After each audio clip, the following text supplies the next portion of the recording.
ஆசீர்வதிக்கும் தேவன் நம்மை ஆசீர்வதிப்பாரே. துதி ஸ்தோத்திரம் இயேசுநாதா, துதி உமக்கே என்றுமே. இன்று ஒரு வசனம். அவர்களோ அதை கேளாமலும் தங்கள் செவியை சாயாமலும் போய் தங்கள் பொல்லாத இருதயத்தின் யோசனைகளின்படியும் கடினத்தின்படியும் நடந்து முன்னிட்டல்ல பின்னிட்டே போனார்கள். எரேமியா 7:24. கர்த்தருக்கு பிரியமான தேவனுடைய பிள்ளைகளை, எகிப்தின் ராஜாவாகிய பார்வோன் தனது பிடிவாத குணத்தினால் வீழ்ந்து போனார். எகிப்தின் அடிமைகளாக வாழ்ந்த இஸ்ரவேல் மக்களின் கூக்குரலுக்கு செவி கொடுத்து ஆண்டவர் அவர்களை விடுவித்து புதிய வாழ்க்கைக்கு நேராக அழைத்து செல்லுகிறார். ஆண்டவரின் அற்புதங்களையும் அதிசயங்களையும் அனுபவித்த இஸ்ரேல் மக்கள் தங்களின் பிடிவாத குணத்தினால் உடன்படிக்கையை மீறி மனம் போன போக்கில் போனதின் விளைவாக ஏற்பட்ட பாதிப்பை நாம் அறிவோம். கடவுள் கட்டளையிட்டது, உன் தேவனாகிய கர்த்தருடைய சத்தத்துக்கு கவனமாய் செவிகொடு என்று. ஆனால் அவர்கள் கர்த்தருடைய வார்த்தைக்கு முழுவதுமாக செவி கொடுக்கவும் இல்லை, செயல்படவும் இல்லை. எருசலேம் ஆலயத்தில் ஆண்டவர் இருக்கிறார் என்றும் ஆசி வழங்குகிறார் என்பதும் யூதர்களின் உறுதியான நம்பிக்கை. வழிபாடுகளில் கருத்தாக இருந்தார்களே தவிர உடன்படிக்கையின்படி அவர்கள் வாழவில்லை. பலிகளையும் சடங்காச்சாரங்களையும் கோவிலின் பெருமைகளையும் சொல்லிக் கொண்டு வாழ நாம் அழைக்கப்படவில்லை. பசுத்த வாழ்வுக்கு நேராகவும் நடமாடும் ஆலயமாகி நாம் அவருக்கு சாட்சியாக வாழவும் நம்மை ஆண்டவர் அழைத்திருக்கிறார். பல குடும்பங்களில் மகிழ்ச்சி இல்லாமை காணப்படுவதற்கு மூல காரணம் தீய எண்ணங்களை நிறைவேற்ற செயல்படுத்தும் பிடிவாத குணமே. இதனால் பல குடும்பங்கள் பிரிந்து கிடக்கிறது, அழிவின் பாதைக்கு நேராய் சென்று கொண்டிருக்கிறார்கள். தான் செய்வது தவறு என்று தெரிந்தும் பிடிவாத குணத்தோடு மற்றவர்களிடம் பேசாமல் வாழ்நாளை கழிக்கிறவர்களும் உண்டு. தன்னைத்தானே மாய்த்து கொண்டவர்களும் உண்டு. இறைவன் இயேசு நமக்கு தந்திருக்கும் வாழ்க்கையை அர்த்தமுள்ளதாக வாழ நல்ல மனதோடு சுயநலம் பாராமல் பொது நலத்தோடு வாழ்வோம். விட்டு கொடுத்து வாழுகிறவர்கள் ஒரு நாளும் விழுந்து போக மாட்டார்கள். ஜெபம் செய்வோம்.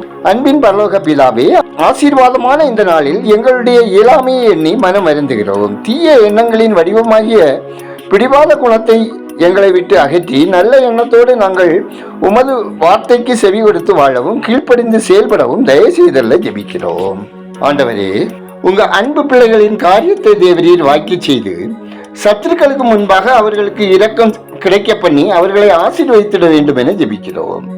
கர்த்தாவே, தீராத வியாதிகளினாலும் துன்பத்தினாலும் துயரத்தினாலும் பிள்ளைகளின் வாழ்வில் ஆசீர்வாத தடைகளினாலும் மனம் சஞ்சலத்தோடு வாழும் ஒவ்வொருவரின் வாழ்விலும் கர்த்தருடைய கரம் இடைப்பட்டு சகல தீமையிலிருந்து விலக்கி காத்து பாதுகாத்து ரட்சித்துக் கொள்ள ஜெபிக்கிறோம். ஆண்டவரே, அனுதின வாழ்வில் நாங்கள் உம்மை முழு உள்ளத்தோடும் முழு பலத்தோடும் முழு ஆத்மாவோடும் உம்மை துதித்து மைமைப்படுத்துகிறவர்களாகவும் உமக்கு பிரியமானதை செய்து தீமையை விட்டு விலகி பசுத்தத்தை காத்து கொள்ளவும் உங்க கிருபை தந்தல்ல ஜெபிக்கிறோம். கர்த்தாவே, இந்த நாளில் பிறந்த நாளை திருமண நாளை காணும் ஒவ்வொருவரின் விருப்பம் வேண்டுதல்களை நிறைவேற்றி அவர்களை ஆசீர்வதிக்க வேண்டும் என ஜெபிக்கிறோம். அப்பா, இன்று ஒரு வசனம் கேட்கிற மக்களின் கையின் பிரியாசங்கள் வருமானம் ஆசீர்வதிக்கப்படவும், வருமானம் வீணாய் உலக இச்சைகளுக்கும் ஆடம்பரமான வாழ்க்கைக்கும் வட்டி செலவினத்திற்கும் செலவிடப்படாமல் குடும்ப தேவைகளுக்கும் உமது சித்தத்தின்படி செலவிடப்பட இரக்கம் செய்திட ஜெபிக்கிறோம்.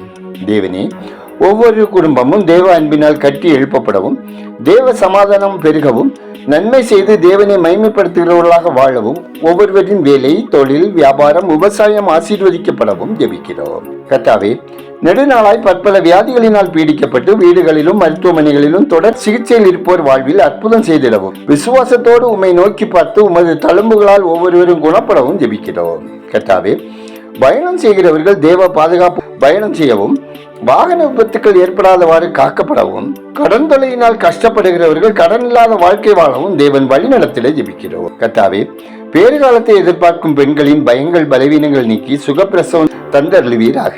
வாலிப பிள்ளைகள் வாழ்வில் திருமண தடைகளை அகற்றி ஏற்ற வாழ்க்கை துணையை தந்தருளுவீராக. அப்பா, வேலைக்காக காத்திருக்கும் பிள்ளைகளுக்கு தகுதிக்கேற்ற வேலைகள் கிடைத்திட செய்ய வேண்டும் என ஜெபிக்கிறோம். ஆண்டவரே, குழந்தை பாக்கியத்துக்காக மன வியாகுலத்தோடு காத்திருக்கும் தம்பதியருக்கு புத்திர தந்தரல வேண்டும் என ஜெபிக்கிறோம். ஆண்டவரே, எங்களிடம் ஜெபிக்க சொன்ன ஒவ்வொருவருக்கும் நாங்கள் ஏறெடுக்கும் ஜெபத்தை தேவன் அங்கீகரித்து ஒவ்வொருவர் வாழ்விலும் அற்புதங்களும் அடையாளங்கள் மூலமாக தேவ மகிமை வெளிப்படுவதை துதிக்கிறோம், ஸ்தோத்தரிக்கிறோம். ஆண்டவரே, எங்கள் தேசம் ஆசீர்வதிக்கப்படவும் மக்கள் இரட்சகரை அறிய அறிவில் வளரவும் சமாதானமான வாழ்க்கை வாழவும் ஆளும் பொறுப்பில் இருக்கிறவர்கள் உண்மையாய் உத்தவமாய் நீதியாய் நேர்மையாய் வளமான தேசத்தை உருவாக்கவும் தேவன் வழிநடத்திட ஜெபிக்கிறோம். ஆண்டவரே, இந்த நாளிலும் உண்ணாவின்றி உடுக்க உடைந்தி இருக்கிறைந்து வாழும் ஒவ்வொரு மக்களின் அனுதின தேவைகள் சந்திக்கப்படவும் உதவும் கரங்கள் ஆசீர்வதிக்கப்படவும் தேவன் வழிநடத்திட ஜெபிக்கிறோம்.